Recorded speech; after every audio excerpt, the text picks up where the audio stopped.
దేవుని ఘనమైన నామమునకు మహిమ కలుగునుగాక. మన ప్రభువును రక్షకుడునునైన యేసుక్రీస్తుల వారి యొక్క ప్రశస్తమైన నామమునకి మహిమ ఘనత ప్రభావములు యుగయుగములకు కలుగునుగాక. సర్వాధికారి అయిన దేవుడు ఆయనకు గొప్ప కనికరమును బట్టి మరొక శ్రేష్టమైన శుభదినములు ఈ రీతిగా దేవుని పాదాల చెంత దేవుని మాటలు మనము మాట్లాడుకొనుటకు ప్రభు ఇచ్చిన ఈ గొప్ప కృప కొరకై ప్రభునకు స్తుతులు చెల్లిస్తూ దేవుని వాక్యం వినుటకు దేవుని పాదముల చెంత కూడి ఉన్న దేవుని ప్రియబిడ్డలైన మీ అందరికీ కూడా ప్రభు అయిన యేసుక్రీస్తు పేరిట వందనములు తెలియచేయుచున్నాను. దేవుని వాక్యమును ప్రేమిస్తూ ఎప్పటికప్పుడు దేవునిలో ఆత్మీయముగా బలపరచబడుతున్న నా ప్రియమైనటువంటి వాక్య వీక్షకులైన ఆత్మీయ తల్లిదండ్రులకు, అలాగే సోదరిమణులకు, దైవ సేవకులకు, సేవకురాన్లకు, ముఖ్యముగా నా స్థానిక సంఘంలోని ఆత్మీయమైన ప్రియబిడ్డలైన మీ అందరికీ కూడా ప్రభు అయిన యేసుక్రీస్తు పేరిట శుభవందనములు తెలియచేస్తూ మిమ్మలను మీ కుటుంబములను నా దేవుడు నిండారులుగా దీవించునుగాక. ప్రభునందు ప్రియులారా, ఈ సందేశం ఇప్పుడు రెండోసారి చెప్పడం అంటే మీరు వాక్యాన్ని కూర్చునకు ముందుగానే ఈ సందేశాన్ని మేము షూట్ చేసాం. అయితే కొంత అననుకూల పరిస్థితి మాకు ఈ మధ్య కాలంలోనే ఛానల్ అన్న కూడా చెప్పాడు కెమెరా మార్చమని. కెమెరా మార్చాలంటే అప్పట్లో కొనడానికి ఈజీగానే ఉన్నది, కానీ 94,000 కష్టపడి కొనుక్కున్నాం ఎప్పుడో 2018లో 19లో. ఇప్పుడు మళ్ళీ కొనాలి అని అంటే ఇది నడుస్తుంది కదా అని అడిగాం. లేదన్నా ఇది ఓల్డ్ అయిపోయింది, మీరు అప్డేట్ అవుతున్నారు వాక్యంలో, కెమెరాని కూడా మార్చండి అని. అలాగే కొన్నిసార్లు ఆన్ చేస్తున్నా ఆఫ్ అయిపోతూ ఉంది. కాబట్టి ప్రార్థనలో పెడదాం ఆ విషయాన్ని కూడా మనము దేవుని సన్నిధానంలో. నమ్మదగిన దేవుడు తన సందేశాలకు అనుగుణంగా ప్రతి వాటిని అనుగ్రహించాలని ప్రభు శరణు పెడదాం. ఈ సమయమున మనం ధ్యానం చేయబోతున్నటువంటి అంశభాగము ఏమిటి అనగా, దేవుడు మన ఎడల దయ చూపితే కలిగే మేలులు ఏవి? దేవుడు మన ఎడల దయ చూపితే కలిగే మేలులు ఏవి? ప్రభునందు ప్రియమైన వారలారా, సర్వాధికారి అయిన దేవునికి అనేకమైన పేర్లు ఉన్నట్టుగా బైబిల్ గ్రంథాన్ని మనం చూస్తాం. ఆరంభము నుంచి మనం చూస్తూ ఉన్నప్పుడు మోషేతో అన్నాడు, నేను ఉన్నవాడను అనువాడను అన్నాడు. తర్వాత అలాగ ముందుకు వస్తున్నప్పుడు రోషము కలిగిన వాడను, పౌరుషము కలిగిన వాడను, ఎన్నో విషయాలు మాట్లాడుతూ ఆయనకున్నటువంటి ఆశ్చర్యకరుడు, ఆలోచనకర్త, బలవంతుడైన దేవుడు, నిత్యుడగు తండ్రి, సమాధానకర్తయగు అధిపతి, ప్రార్థన ఆలకించోడు, ఎన్నో నామములు అంటారు పేర్లను పర్యాయముగా. వాటన్నిటితో పాటుగా ఆయన దయగలిగిన దేవుడు. అయితే బైబిల్ చాలా స్పష్టంగా మాట్లాడుతున్న మాట ఏంటంటే, ఆయన మన ఎడల దయ చూపాలి అని అంటే మనము కూడా లోకములో ఉన్న వారి ఎడల ఏం చూపాలి? అది బైబిల్ని ఎప్పుడు గుర్తుపెట్టుకోండి. మనం ఏమి ఇస్తామో అది మనకు వస్తుందంతే. మనం ఏమి ఇస్తామో, లోకానికి ప్రేమనిచ్చాం, లోకము ద్వేషించిన ప్రభు మాత్రం ప్రేమిస్తాడు. అలాగ ఎన్నో ఆధారాలు ఉన్నాయి. మీకు కొన్ని మూల వాక్యములు చెప్పి ఆయన దయ వలన మన జీవితాలలో ఏ మేలులు కలుగుతాయో కొన్నింటిని వివరిస్తాను. మూలవాక్యాన్ని చదువుకుందాం. రూతు గ్రంథము 1వ అధ్యాయము 8వ వచనాన్ని మనం చదువుతున్నాం. ప్రియులారా, 8వ వచనాన్ని మనం చదువుతూ ఉన్నాం. నయోమి తన ఇద్దరు కోడండ్రను చూచి మీరు మీ తల్లుల ఇండ్లకు తిరిగి వెళ్ళుడి. చనిపోయిన వారి, ఆ మాట మనకు చాలా ప్రాముఖ్యమైనది. చనిపోయిన వారి ఎడలను, నా ఎడలను మీరు దయ చూపినట్లు యెహోవా మీ ఎడల దయ చూపునుగాక. చాలు. ప్రభునందు ప్రియులారా, న్యాయాధిపతులు ఏలిన దినములలో ఎలీమెలెకు, ఆయన భార్య అయిన నయోమి, వారికి 2 కుమారులు, మహలోను, కిల్యోను అనబడే 2 కొడుకులు. వీళ్ళందరూ బెత్లెహేము వాసులు. దేవుని గృహము, దేవుని మందిరము, దేవుని రొట్టెల ఇల్లుగా పేరు పొందిన బెత్లెహేములో నివసించేవారు. కరువు వచ్చింది. కరువు వచ్చినప్పుడు బైబిల్ ఆధారంగా మనం చూస్తే ఆ ఊర్లో నుంచి బయటికి ఎవరు వెళ్ళిపోలేదు. కానీ ఈ ఎలీమెలెకు అలాగే నయోమి ఈ ఫ్యామిలీ మొత్తం కొంతకాలం కరువు తీరిపోయిందాక ఎక్కడైనా వెళ్దామని ప్లాన్ చేసుకుంటూ ఉంటే, మోయాబు దేశంలో సస్యశ్యామలమైన పంటలు సమృద్ధి ఉంది అని విన్నప్పుడు మనం అక్కడికి వెళ్దామండి అని చెప్పి భార్య, భర్త, పిల్లలు కలిసి మోయాబు దేశానికి వచ్చారు. వచ్చిన తర్వాత 2 కొడుకులకు ఆ ఊర్లోనే సంబంధాలు చూసి పెళ్ళిళ్ళు కూడా చేశారు. రూతు గురించి, ఈ గ్రంథం గురించి మనకు తెలియని విషయాలు కాదు, కొంచెం అలాగ టూకీగా మీకు హెచ్చరిస్తాను. అక్కడే పెళ్ళిళ్ళు చేశారు. రోజులు గడుస్తూ ఉన్నాయి. భర్త చనిపోయాడు. నేను ఇందాక కూడా వాక్యంలో అదే చెబుతూ వచ్చాను. ఈ లోకములో ఒక స్త్రీకి అత్యంత ప్రాముఖ్యమైనది పిల్లలు కాదు, అత్యంత ప్రాముఖ్యమైనది శిరస్సైన భర్తే. భర్త తర్వాతే పిల్లలు. అందుకే మీరు గమనించి బైబిల్ గ్రంథంలోనికి వెళ్తే ఎన్నో ఆధారాలు అలాగున్నాయి. భర్త అయినటువంటి హన్నాతో మాట్లాడేటప్పుడు ఆమె భర్త అయినటువంటి ఎల్కానా ఏమంటాడు, నేను 10 మంది కుమారుల కన్నా నీకు విశేషమైన వాడను అంటాడు. సో భర్త కోల్పోయింది, ఏదో పిల్లలైనా ఉన్నారులే కళ్ళ ముందు అని అనుకుంటే వాళ్ళు ఒకరి తర్వాత ఒకరు చనిపోయారు.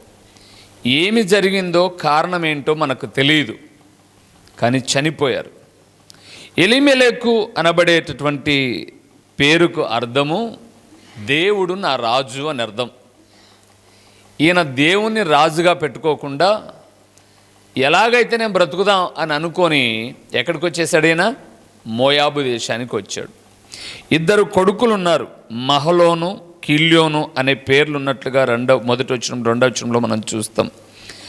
మహలోను అనే పెద్ద కొడుకు పేరుకు అర్థం పీనుగు, కిల్యోను అనబడే కొడుకు పేరుకు అర్థం అస్థిపంజరం. ఎలాంటి పేర్లు పెట్టిందో చూడండి. సరే, ఏదేమైనా చనిపోయారు. కోడన్లు, అత్త ముగ్గురు ఏకాకి అయిపోయారు, విధవరాన్లు అయిపోయారు. ఈలోపు ఒక వార్త వినిపించింది. బెత్లెహేములో పంట సమృద్ధిగా పండింది, దేవుడు దర్శించాడు.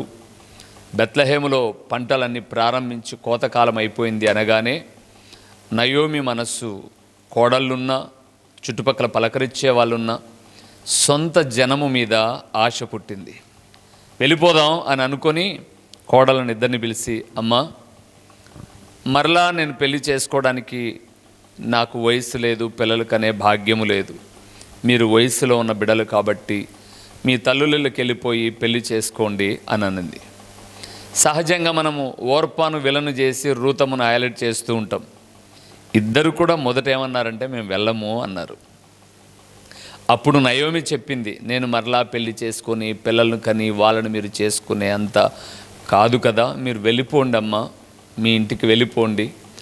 నా మీద మీకున్న దయను బట్టి మీకు కూడా ఏం కలుగుతుంది?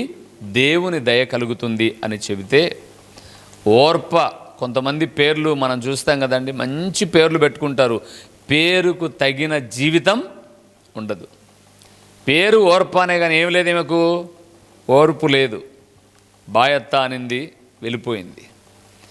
కానీ రూతమ్మ వెంట వచ్చింది, దీవించబడింది, ఎక్సెట్రా, ఇవన్నీ మనకు తెలుసు.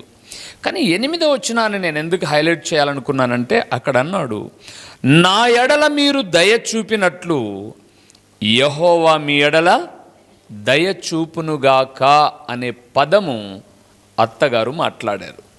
ప్రభువునందు ప్రియమైన వారలారా, ఈ లోకంలో మనం చెప్పుకునే మాట ఏంటంటే, వాళ్ళంటే నేను చాలా దయ చూపాను, నాకు మోసం చేశారు వాళ్ళు.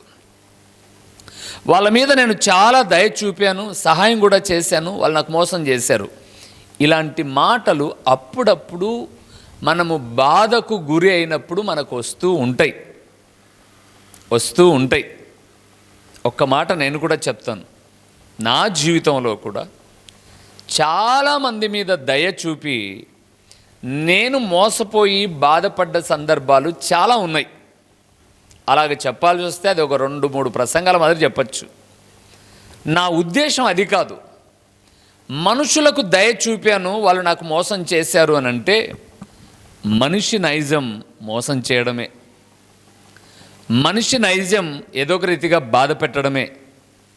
కానీ ప్రియులారా, దేవుని ప్రేమను బట్టి నువ్వు దయ చూపింటే దేవుడు నీ ఎడల ఏమి చూపుతాడు? దయ చూపుతాడు. ఇప్పుడు మనం ఒక ప్రశ్న వేసుకోవాలి.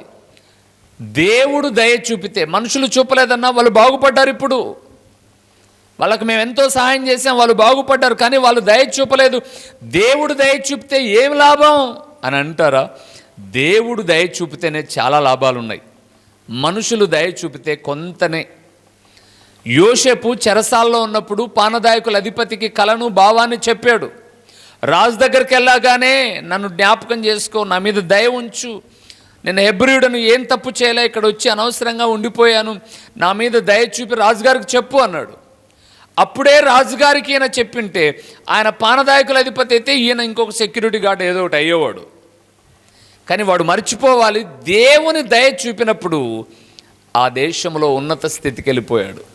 అలాగే దేవుడు దయ చూపితే ఏ మేలు ఉన్నాయో కొన్ని మనం చూద్దాం, సరేనా?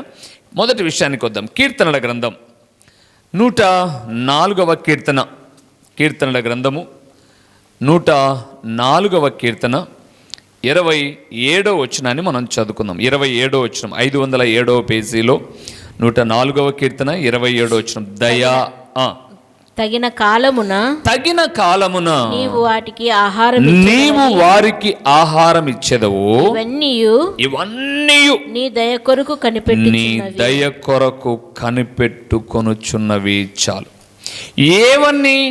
మీరు పై వచనానికి వెళ్తే 25వ వచనంలో మహాసముద్రము, లెక్కలేనన్ని జలచరములు, దానిలో చిన్న జీవులు పెద్ద జీవరాశులు ఉన్నాయి, అందులో ఓడలు నడుస్తున్నాయి, ఆటలాడుటకు మకరములు ఉన్నాయి. ఇవన్నీ ఎక్కడున్నాయంట? సముద్రములో ఉన్నాయి. ఇప్పుడు భూమి మీద మనం చూస్తే ఏదో అక్కడ ఇంటి మీద ఒడియాలు ఆరేసుకుంటేనో, రైతు ధాన్యం ఆరేసుకుంటేనో, పక్షులు పోయి ఆహారం తెచ్చుకొని తిన్నాయంటే వేరే విషయం. ఇప్పుడు నీటిలోనట చిన్నవి ఉన్నాయి, పెద్దవి ఉన్నాయి, జలచరములు, అందులో జీవరాశులు చిన్నవి పెద్దవి ఉన్నాయి. మరి వాటి సంగతి ఏంటి? వాటికి ఆహారం ఎక్కడి నుంచి వస్తుంది అంటే 27లో అన్నాడు, నీ దయ వలన ఇవన్నీ పోషించబడుతున్నాయి. ప్రభునందు ప్రియమైన వారలారా, దేవుని దయ వలన మనము పోషించబడతాం. ఇతరులకు మనం దయ చూపి వాళ్ళ వల్ల మనం పోషించబడకపోయినా దేవుని దయ వలన మనం ఏమవుతాం? పోషించబడతాం. అందుకే బైబిల్ గ్రంథంలో ఒక చక్కటి మాట యేసు ప్రభుల వారు చేసిన మొట్టమొదటి ప్రసంగంలో చదవద్దులేండి, నేను టూకీగా చెప్పేసుకుని వెళ్తాను. మత్తయి సువార్త 6వ అధ్యాయం 26వ వచనానికి వెళ్తున్నప్పుడు యేసు ప్రభు ఒక మాట అన్నాడు మొదటి ప్రసంగంలో. ఆకాశ పక్షులు చూడుడి, అవి విత్తవు, కోయవు, వడకవు, అయినను మీ పరలోకపు తండ్రి వాటిని పోషించుచున్నాడు అన్నాడు. దేవునిందు ప్రియమైన వారలారా, మన తండ్రి అట విత్తని, కోయని, వడకని పక్షులను పోషిస్తూ ఉంటే మన తండ్రి ఆయన దయ కొరకు ఎదురు చూస్తే మనల్ని పోషిస్తాడు. చిన్నప్పుడు మనం ఒకవేళ నిదానంగా లేచి బడికి తయారుపడేసి వెళ్తే అప్పుడు ప్రైవేట్ స్కూల్స్లే, గవర్నమెంట్ స్కూల్స్, ఏ గవర్నమెంట్ స్కూల్స్ అయినా పెద్ద గ్రౌండ్స్ ఉంటాయి స్కూల్ ముందు. లేదా సాయంకాల పూట మన సార్లు మనల్ని ఏం చేసేవాళ్ళంటే ఆ క్లాస్ రూమ్లోంచి, అప్పుడు ఫ్యాన్లు ఇవన్నీ లేవుగా, క్లాస్ రూమ్లోంచి తెచ్చి బయట చెట్ల కింద కూర్చోబెట్టేవాళ్ళు.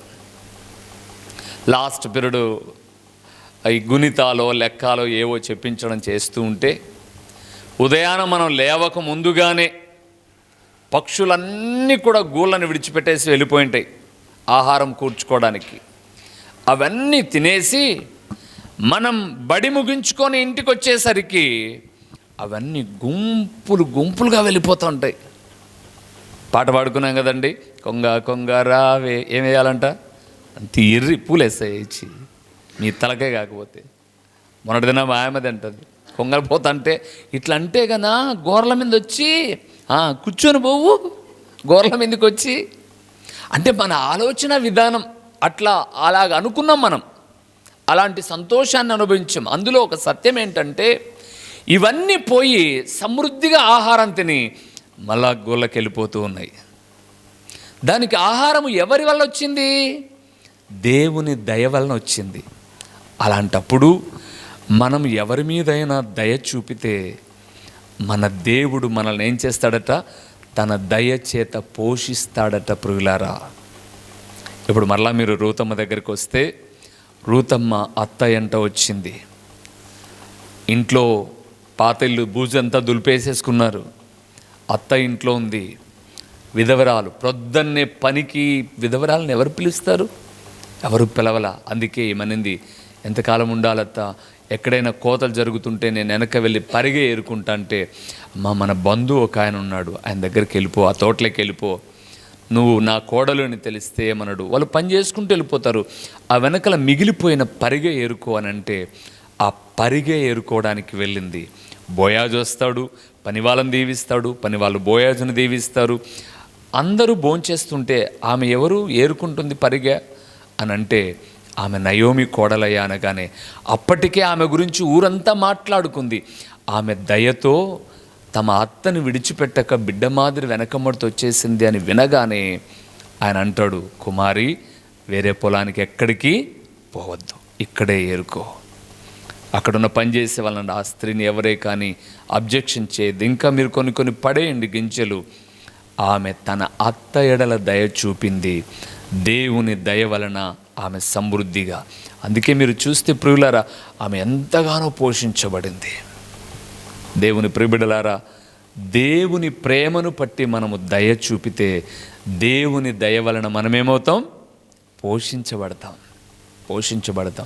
మేము సేవలోకి వచ్చినప్పుడు పోషణ కష్టమైనటువంటి దినాలు, చాలా ఇబ్బందితో కూడిన దినాలు, కానీ అనునిత్యం ఆయన దయ కొరకు అడిగాం, ప్రభువా నేను నమ్ముకొని వచ్చాం ప్రభువా, నీ సేవ చేయడానికి పరిపూర్ణంగా వచ్చేసాం, పోషించు ప్రభువా అని అంటే ఆశ్చర్యకరమైన దేవుడు అండి. నేను ఎన్నో పర్యాలు ఆ విషయాలు ప్రారంభ దినాల్లో చెబుతూ వచ్చాను, ఏడ్చుకున్న రోజులున్నాయి.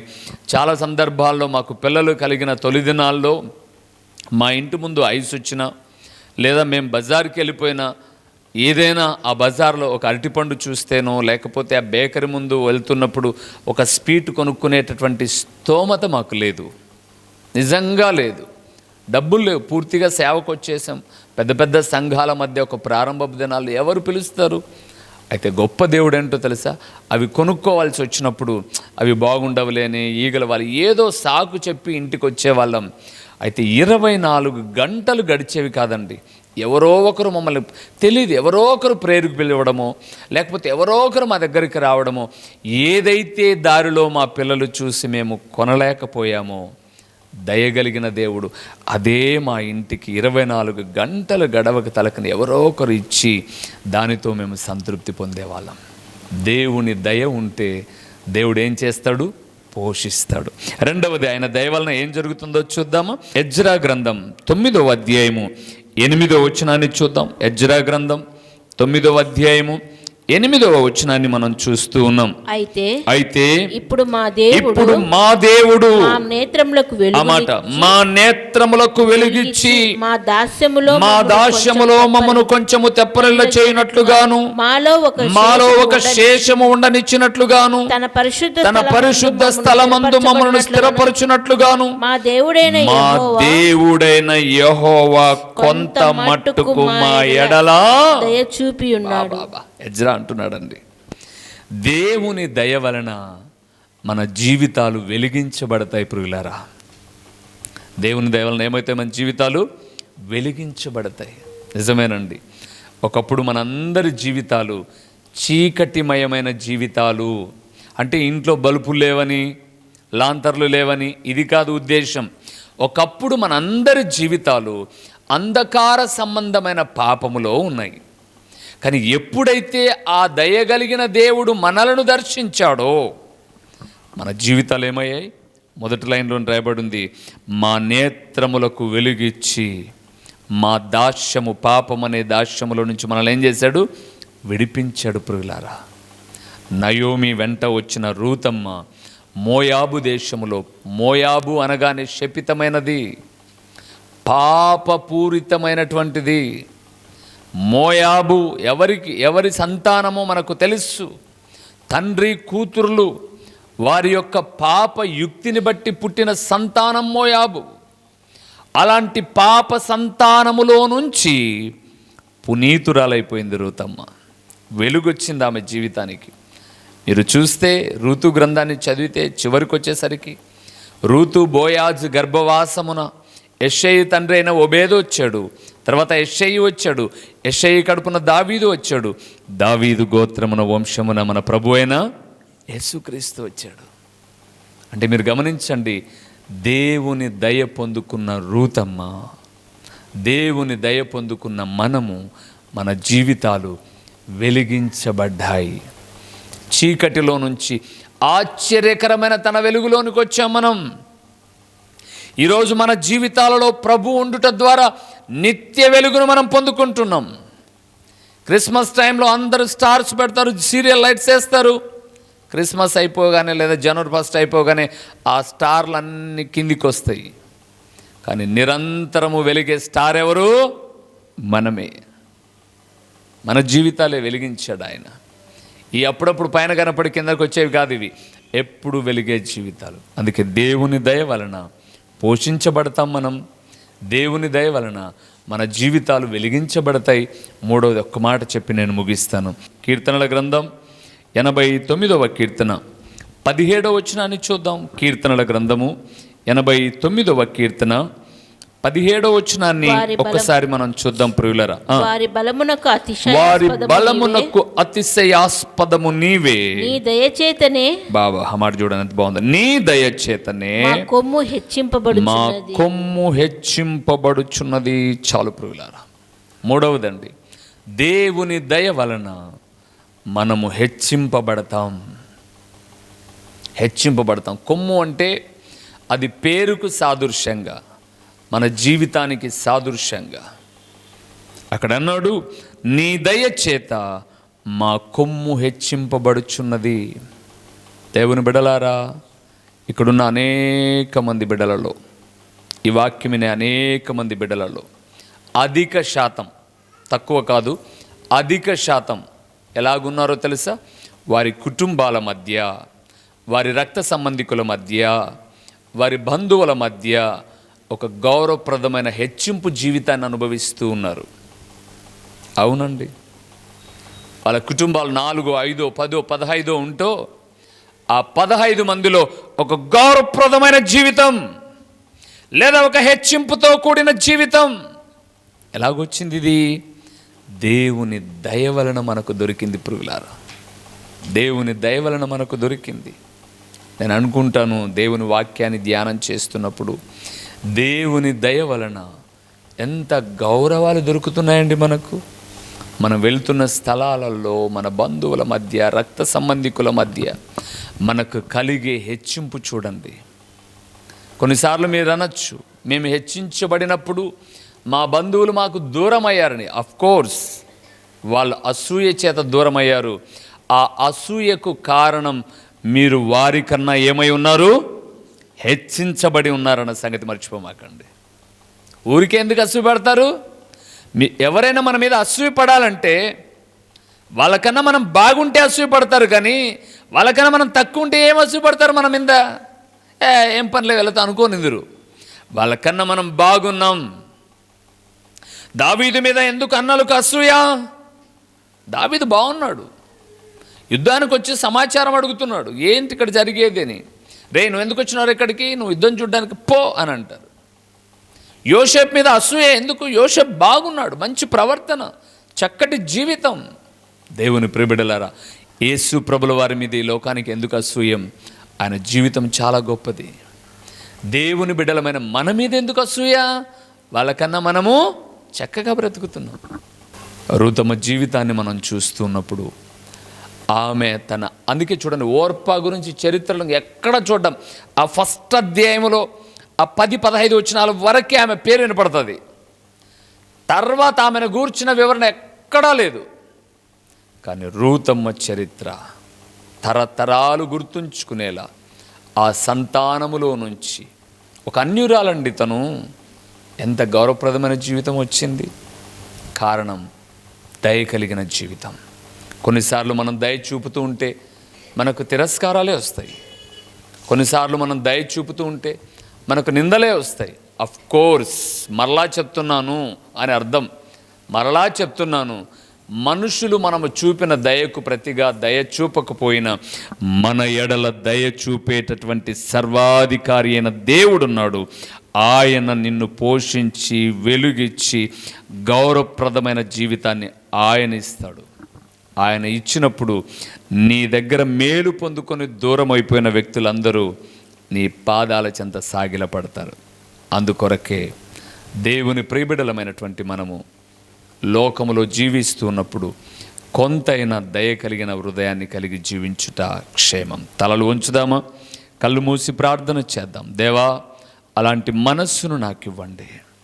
నా కోపము, తాపము, ఆవేశము రావడం సహజమే, కానీ నీకు నేను ఎప్పుడూ కోపాన్ని పుట్టించలేదా ప్రభువా? ఎంత కోపాన్ని పుట్టించాను ప్రభువా నీకు, అయినా నువ్వు నా ఎడల ఏం చూపుతున్నావు? దయ చూపుతూ ఉన్నావు. మరి నీకు కోపాన్ని పుట్టించానని నువ్వు దయ చూపకపోతే నేను, నా కుటుంబాలు ఏమైపోయేవాళ్ళము తండ్రి. కాబట్టి నేను కూడా జీవితంలో కొంతైనా దయ చూపుతాను. ప్రతిగా నీ ద్వారా నేను మేలు పొందుకుంటాను ప్రభువా. ప్రార్థన చేద్దాం. ఓ ప్రేమ స్వరూపి, కరుణా సంపన్నుడా, మీ ఘనమైన నామమునకు స్తోత్రములు చెల్లిస్తున్నాం. నయోమి మాట్లాడుతూ, మీరు నా ఎడల దయ చూపినట్లు దేవుడు మీ ఎడల దయ చూపుతాడు అని.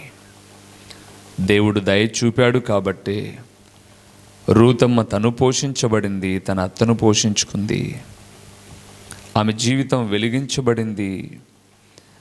ఏ పొలములో పరిగె ఏరుకుందో అదే తోటకు యజమానురాలై హెచ్చించబడింది. నాయన, ఎక్కడ మేము తృణీకరించబడతామో మీ దయను మేము కలిగి ఉంటే అదే చోట మా తల ఎత్తువాడవు నీవు అని ఈ లేఖనాల ఆధారంగా చూస్తూ ఉన్నాం.